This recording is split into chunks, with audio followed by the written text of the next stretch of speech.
ஷங்கர் எந்த அளவுக்கு பிரில்லியன்ட்னா, இந்த படத்தோட ரிவ்யூவை இந்த படத்திலேயே ஒரு டயலாகா வச்சிருக்காரு. என்ன கர்மம் சார் இது? அதை புரிஞ்சுக்காம நம்ம தான் அவரை திட்டிட்டு இருக்கோம். ஸ்கேம்ல நிறைய வகைகள் இருக்கு. சாப்பாடு, தண்ணின்னு எல்லா விஷயத்திலையும் நம்மளை ஒவ்வொரு நாளும் ஒவ்வொரு விதமாக ஏமாத்திட்டு இருக்காங்க. அதில் நம்ம கண்ணுக்கே பெருசாக தெரியாத ஸ்கேம்னா அது சினிமா தான். நல்ல படம்னு நம்ப வச்சு நம்ம கையில் காசை வாங்கி நல்ல ட்ரெய்லரை பார்க்க வச்சு குப்பை படங்களை காமிச்சு சினிமாவில் நடக்கிற இந்த ஸ்கேமை பெருசாக யாரும் கவனிக்கிறதே இல்லை. காசு போச்சு கம்ப்ளைண்ட் பண்ண போகிறோன்னு யாரும் வரப்போகிறதும் இல்லை. நம்மளால் முடிஞ்சது நம்ம அனுபவிச்சதை வேறு யாரும் அனுபவிச்சிடக்கூடாதுங்கிற ஒரு நல்ல எண்ணம் தான். நான் முன்னாடியே சொன்ன மாதிரி இந்த இந்தியன் 2 படத்தை எதுக்காக நீங்கள் பார்க்கணுங்கிறதே ஒரு பெரிய கேள்விக்குறியாக மாறிட்டுருக்கு. ஏன்னா முன்ன மாதிரி படத்துக்கு போகிறது ஒரு சாதாரணமான விஷயமே கிடையாது. ட்ராவல் பண்ணி வண்டி பார்க் பண்ணி டிக்கெட் எடுத்து பாப்கார்ன் வாங்கி ஒரு படத்துக்கு குடும்பத்தோடு போகிறோன்னா குறைஞ்சது 1000 1500 ரூபா செலவாகுது. இதெல்லாம் எதுக்காக பண்ணுறோம்? இந்த 2 மணி நேரம் 3 மணி நேரம் நமக்கு ஒரு என்டர்டெயின்மெண்ட் தேவைப்படுது. அது கரெக்டாக கிடைக்குதா இல்லை இருக்கிற டென்ஷனுக்கு மேலே இன்னொரு டென்ஷன் வந்து சேருதாங்கிறது முழுக்க முழுக்க பார்க்க போகிற படத்தோட கையில் தான் இருக்குது. இவ்வளோ கஷ்டப்பட்டு போய் அந்த படம் நமக்கு ஒரு விதமான மன உளைச்சல் கொடுத்தா எப்படி இருக்கும்? அந்த மாதிரி ஒரு காவியம் தான் இந்தியன் 2. ரிவ்யூக்கு முன்னாடி கவர் பண்ண போகிற டாப்பிக்கில் மிக முக்கியமான ஒன்று, ஷங்கருக்கு என்ன தான் ஆச்சு? ஏன் கேட்குறேன்னா, ஷங்கர் கரியர்லேயே இவ்வளோ மோசமான படம் வரலங்கிறது ரொம்ப ரொம்ப ரொம்ப ஆச்சரியத்தை கொடுக்குது. ஷங்கர் முதல்ல ஷாக் கொடுத்தது ஐங்கிற படத்தில் தான். ட்ரெய்லரில் பயங்கரமான விஷயங்களை காமிச்சு கடைசியில் படத்தை போய் பார்த்தா ஒரு சாதாரண பழிவாங்கிற கதை. ஐ படத்துக்கும் இந்தியன் 2 படத்துக்கும் என்ன ஒற்றுமைனா, 2 படத்துலையும் ஷங்கர் கான்சன்ட்ரேட் பண்ணது, அதாவது இன்ட்ரெஸ்டிங்காக இருக்குன்னு அவரே நினச்சது என்னென்னா விதவிதமான கொலைகளை தான். ஹீரோ வில்லன்களை வித்தியாசமாக கொலை பண்ணுறத ஒரு பெரிய விஷயமா போர்ட்ரே பண்ணி காமிக்க ட்ரை பண்ணியிருக்காங்க. ஆனால் 2 படத்துலேயும் இது ஒர்க் அவுட் ஆகலைங்கிறது தான் உண்மை. படம் ஆரம்பிச்சிலேருந்து ஏகப்பட்ட நெகட்டிவ் திங்ஸ் இந்தியன் 2 பாதிச்சிருந்தது. படம் ஆரம்பிக்கிறப்போ கமல்ஹாசனோட மார்க்கெட் ரொம்ப பரிதாப நிலையில் இருந்துச்சு. ஷங்கரும் 2.0 சரியாக போய் சேரலைங்கிற கவலையோடு சுற்றிட்டு இருந்த டைம். இருந்தாலுமே இவங்க கூட்டணி ரொம்ப வருஷம் கழித்து ரீயூனைட் ஆக போகுதுன்னு தெரிஞ்சப்போ உண்மையாகவே ஃபேன்ஸ் மத்தியிலையும் தமிழ் சினிமா ரசிகர்கள் இடையிலையும் ஒரு எதிர்பார்ப்பு இருந்துச்சுங்கிறது உண்மையான விஷயம்.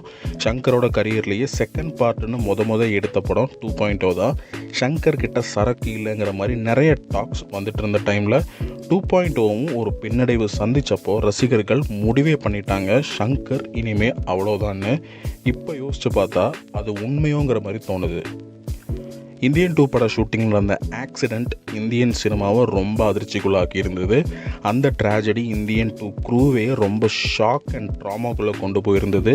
சினிமாக்குள்ளே இருக்கிற ஜோதிட சிகாமணிகள் இந்த படம் இனிமேல் ஆரம்பிக்காதீங்க, இவ்வளோ தடங்களுக்கு அப்புறம் படம் ரீஸ்டார்ட் பண்ணால் விளங்காதுங்கிற மாதிரி அந்த அளவுக்கு பேச ஆரம்பிச்சிட்டாங்க. ஆனால் ஒரு நல்ல சினிமாவுக்கு மிக முக்கியமான விஷயம் கதையும் திரைக்கதையும் தான். சாமியும் சம்பிரதாயமும் இல்லைங்கிற கமல்ஹாசன் ஸ்ட்ரெஸ் பண்ணி ஷங்கரை புரிய வைக்கிறாரு.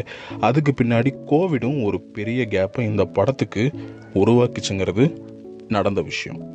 இதையெல்லாம் தாண்டி இந்த படம் ரீஸ்டார்ட் ஆக மிக முக்கியமான காரணம் விக்ரம் தான். மார்க்கெட்டே இல்லைன்னு சொன்ன கமலை வச்சு லோகேஷ் கனகராஜ் சாலிடாக ஒரு 400 கோடிக்கு மேலே ப்ராஃபிட் அண்ட் கலெக்ஷனை கொடுத்தாரு. இந்த வெற்றியோட நம்பிக்கையோட இந்தியன் 2 ரீஸ்டார்ட் ஆகுது. உதயநிதி ஸ்டாலினோட ரெட் ஜெயண்ட் மூவிஸும் உள்ளே வராங்க. படம் பெரிய லெவலில் திரும்பவும் ஸ்டார்ட் ஆகுது. 2.0வோட தோல்வி, பொண்ணோட டிவோர்ஸ்னு ரொம்ப ஸ்ட்ரெஸ்டாக இருந்த ஷங்கரும் எல்லா தடைகளையும் தாண்டி ஒரு நல்ல கதையை மறுபடியும் ஒரு டிராஃப்ட் ரெடி பண்ணி உத்வேகத்தோட களத்தில் இறங்குறாரு. சரி, இனி படத்தோட ரிவ்யூக்குள்ளே போகலாம். 90s கிட்ஸுக்கு ரொம்ப ரொம்ப பிடிச்ச டேரக்டர் ஷங்கர். ஒரு காலத்தில் எல்லாருக்குமே தெரிஞ்ச ஒரே ஒரு டேரக்டர் பேர் ஷங்கர்னு சொன்னால் கூட அது பொய்யா இருக்காது. காதலன், முதல்வன், ஜீன்ஸ், பாய்ஸ், அன்னியன், மிக முக்கியமாக சிவாஜி, எந்திரன்னு ஒரு ஜென்ரேஷனோட சினிமா ரசனைக்கு புதுசாக ஒரு பரிமாணத்தை கொடுத்தவர். ஷங்கர் படத்தில் முக சுளிக்கிற மாதிரி காட்சிகள் கிடையாது. ஃபேமிலியோட நம்பிக்கையாக போகலான்னு அவ்வளோ கேரண்டியோட குடும்பங்கள் தியேட்டருக்குள்ளே வந்து போயிட்டு இருந்தாங்க. அப்படிப்பட்ட ஒருத்தர் ஒரு கேவலமான படத்தை கொடுத்தா அதை அக்செப்ட் பண்ணிக்கிற அளவுக்கு மனப்பக்குவம் நமக்கெல்லாம் இருக்கான்னு கூட சரியாக தெரில. படம் அந்தளவுக்கு மோசம். ஃபர்ஸ்ட் ஆஃப் ஆல் எதுக்கு இந்த படத்தை திரும்ப எடுக்கணும்னு ஷங்கர் யோசிச்சார்னே தெரில. சமுதாயத்துக்கு என்ன பண்ண நினைக்கிறாருன்னு தெரில. சமுதாய பொறுப்போட எவ்வளோ படம் வந்தாலும் இந்த சமுதாயத்துக்கு எதுக்கு இந்த மாதிரி படங்களை கொடுக்குறாருன்னு யோசிச்சிங்கன்னா ஒரு விஷயம் கண்டுபிடிக்க முடியும். அது என்னென்னா ரியல் லைஃப்பில் நடக்காத விஷயங்களை ஸ்க்ரீனில் பார்க்கும்போது தான் ஒரு காமன் மேனுக்கு அட்ரினலின் ரஷ் ஏறும். அதாவது அவனால் பண்ண முடியாத விஷயம் ஸ்க்ரீனில் இன்னொருத்தன் பண்ணும்போது ஆட்டோமேட்டிக்காக அவனுக்கு சப்போர்ட் பண்ண தோணும். அதனால தான் ஒரு படம் நம்மளை இந்த அளவுக்கு இன்ஃப்ளூயன்ஸ் பண்ணுது. அதனால தான் இந்த காலம் வரைக்கும் ஷங்கரோட படங்கள் ஓடி இருக்குது. ஆனால் எல்லாத்துக்கும் ஒரு எக்ஸ்பைரி டேட் இருக்குல்ல. 25 வருஷத்துக்கு முன்னாடி பண்ண அதே டெக்னிக்ஸை திரும்பவும் இந்த படத்தில் யூஸ் பண்ணியிருக்காரு. பார்க்கிங் டாக்ஸுங்கிற ஒரு யூடியூப் சேனல் சமுதாயத்தில் நடக்கிற விஷயங்களை எக்ஸ்போஸ் பண்ணி மாக் பண்ணி வீடியோஸ் போடுறாங்க. ஒரு ஸ்டேஜில் இந்தியன் தாத்தாவை திரும்ப கொண்டு வராங்க. அவர் வந்ததும் வராததுமா ஒவ்வொருத்தரையுமா கொலை பண்ண ஆரம்பிச்சிடுறாரு. டிஃப்ரெண்ட் டைப்ஸ் ஆஃப் மர்மக்களை மூலமாக அதை எக்ஸ்பிளைன் பண்ணி நம்மளையும் சேர்த்து சாவடிக்கிறாரு. இந்தியன் தாத்தா ப்ராஸ்தட்டிக் மேக்கப்புங்கிற பேரில் கேவலமான மேக்கப்போட படம் ஃபுல்லாக வராரு. இந்த மேக்கப்பே படத்தோட மிகப்பெரிய மைனஸ். ஒவ்வொரு வாட்டியும் அந்த மேக்கப்பில் கமல் சாரை பார்க்கும்போது அவர் அனுபவிக்கிற கஷ்டம் நம்மளுக்கே தெரியுது. பார்க்குற நம்மளுக்கே மூச்சு முட்டுது அந்த மேக்கப்பை பார்த்தா. அதெல்லாம் போட்டு கதையில் என்ன இருக்குது? ஒன்றுமே இல்லை. இது சங்கர் படமா இல்லை சன் டிவி சீரியலாங்கிற ரேஞ்சில் ஒவ்வொரு சீனும் வந்துட்டு போகுது. காசை கொடுத்துட்டு 3 மணி நேரம் மூச்சு திணற போட்டு அடிக்கிறாரு சங்கர் அண்ட் கமல்ஹாசன். எப்படி இந்த மாதிரி ஒரு குப்பை கதையை ஃபைனலைஸ் பண்ணாங்க? எப்படி இவ்வளோ எஃபர்ட் போடலான்னு முடிவு பண்ணாங்க? விவரம் தெரிஞ்ச 4 பேர்த்துக்கிட்ட இந்த கதையை சொல்லியிருந்தாலே அவங்க இதை தூக்கி போட சொல்லியிருப்பாங்க. நமக்கு தெரியாத விஷயமாங்கிற ஓவர் கான்ஃபிடென்ஸில் கடைஞ்செடுத்த ஒரு கேவலமான கன்றாவி தான் இந்தியன் 2. அனிருத்தோட மியூசிக்னால் ஒரு சீன் கூட காப்பாற்ற முடியல. ஆனால் ஏஆர் ரஹ்மானோட பழைய மியூசிக்கை இப்போ கேட்கும் போதும் புல்லரிக்குது. படத்தில் 2-3 இடத்துல அந்த பழைய மியூசிக் யூஸ் பண்ணியிருக்காங்க. அந்த கொஞ்சம் செகண்ட்ஸ் தான் படத்தில் நான் என்ஜாய் பண்ண சில நொடிகள். ஆக்ஷன் சீக்வன்சஸ் ஓரளவுக்கு நல்லா இருந்தாலும் ஸ்பேஸ்ஷிப் சூட்டு போட்டு ஒரு ஆக்ஷன் சீக்வன்ஸ் ஒன்று வருது. அந்த மாதிரி கன்றாவியான ஒரு ஆக்ஷன் சீக்வன்ஸை வாழ்க்கையிலே பார்த்ததில்ல. அது ஏன்னு பார்க்கும்போது உங்களுக்கே தெரியும்.